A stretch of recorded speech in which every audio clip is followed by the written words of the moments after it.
Hello students, कैसे हो आप सब।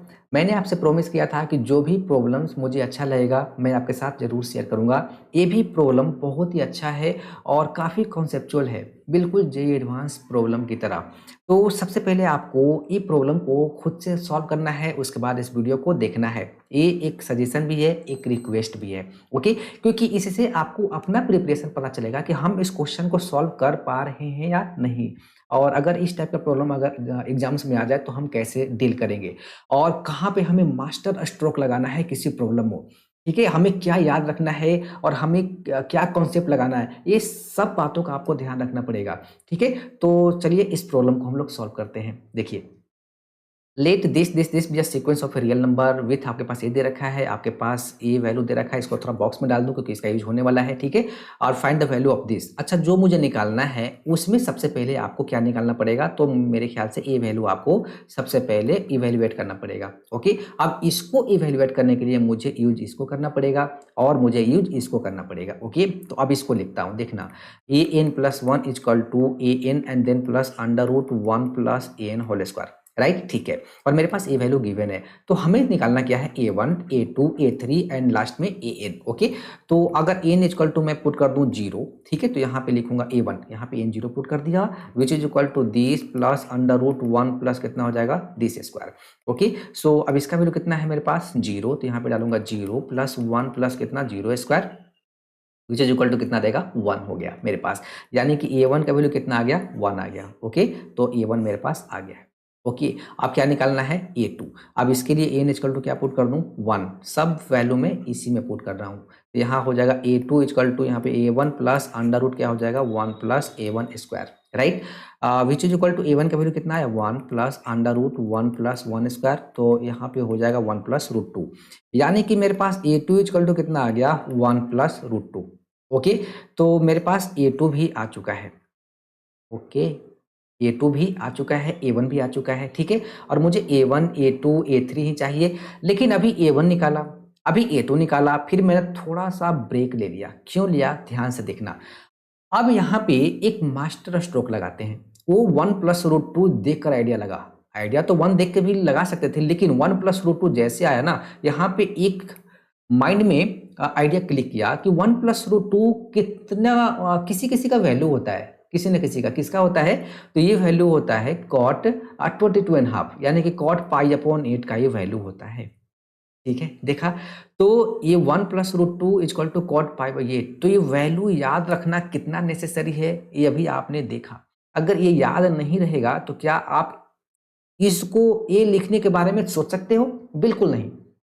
ठीक है, तो हमें रिजल्ट भी याद रखना है, हमें ट्रिग्नोमेट्रिक फार्मूला, जो फार्मूला है, आइडेंटिटी है, और जैसे साइन 30 साइन 45 का वैल्यू याद रखते हैं, उसी तरह साइन 15 साइन 18 साइन 22.5, इन सब का वैल्यू भी आपको याद रखना पड़ेगा, ताकि क्वेश्चन को हम कम टाइम में सॉल्व कर पाए। ओके, अब इस 1 को हम लोग कॉट पाई अपॉन 4 लिख सकते हैं, बिल्कुल लिख सकते हैं। तो ये हो गया कॉट पाई बाई 4, यहाँ पे कॉट पाई बाई 8, तो पैटर्न समझ में आ गया। इसको मैं लिखना चाहूंगा पाई बाई 4 और इनटू कितना 1/2, बस यही तो क्लिक करना था। अब यहाँ पे मैं अगर A3 लिखना चाहूँ तो पता है A3 का वैल्यू क्या आएगा, इस पैटर्न से हम समझ गए कि अगला जो वैल्यू आएगा वो आपका आएगा पाई बाई 4 इंटू यहाँ पे 1/2 है ना, तो यहाँ पे कितना हो जाएगा 1/2 स्क्वायर। राइट, यानी कि पाई अपॉन में कितना आ जाएगा 16, पाई अपॉन 4 आया, पाई अपॉन 8 आया, पाई अपॉन 16, तो पाई अपॉन 16 को हमने ए लिखा। अगर मैं A4 का वैल्यू लिखना चाहूँ तो वो कितना हो जाएगा, तो कॉट पाई बाई 4 इंटू 1/दिस।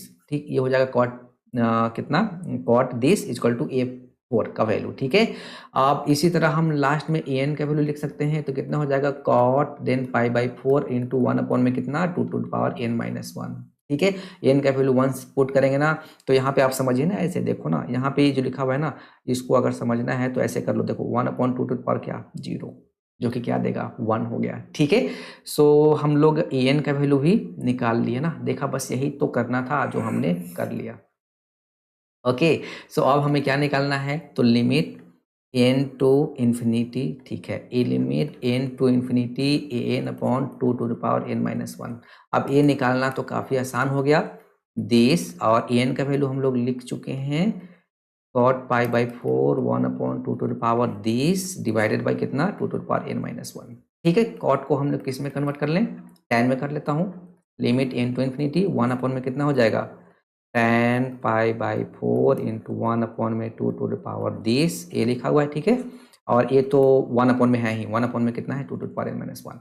देखो 1 upon 2 to the power n-1 तो यहाँ पे है, प्रॉब्लम पाई अपॉन 4 कर रहा है, तो एक काम करो ना, यहाँ पे पाई बाई 4 कर लो एंड देन 4 अपॉन पाई, मतलब मल्टीप्लाई एंड मतलब हाँ मल्टीप्लाई एंड डिवाइड एक ही बात है। ठीक है, तो इतना पार्ट यहाँ से लेकर ये वाला, ये कितना हो जाएगा 1 हो जाएगा। लिमिट n टू इन्फिनिटी, ये वैल्यू कितना हो जाएगा 1 हो जाएगा, वैल्यू पुट करोगे तो। ठीक है, तो रिजल्ट कितना आ गया 1 इंटू 4 अपॉन पाई, यानी कि 4 अपॉन पाई हमारा आंसर आ गया, तो 4 अपॉन पाई। तो देखो ये मास्टर स्ट्रोक था ना, ये cot pi upon 8 equal to this, ये आपको क्या करना है, याद रखना है। तो आपको आइडिया लग गया होगा कि हमें फॉर्मूला वैल्यूज भी याद रखना जरूरी है, ताकि क्वेश्चन को हम कम टाइम में सॉल्व कर पाए। तो ये क्वेश्चन कैसा लगा, अगर क्वेश्चन अच्छा लगा, वीडियो भी पसंद आया, सॉल्यूशन भी आपको अच्छा लगा, तो वीडियो को लाइक जरूर करना, चैनल को सब्सक्राइब जरूर कीजिएगा। लाइक होने से मोटिवेशन मिलता है, और मुझे ये आइडिया लगता है कि शायद आपको ये सॉल्यूशन पसंद आया। अब लाइक नहीं मिलता है तो कहने का मतलब है कि लगता है कि भाई वीडियो बना रहा हूँ तो समझ में आ रहा है या नहीं आ रहा है। ठीक है, थैंक यू, सब्सक्राइब जरूर करना, थैंक यू।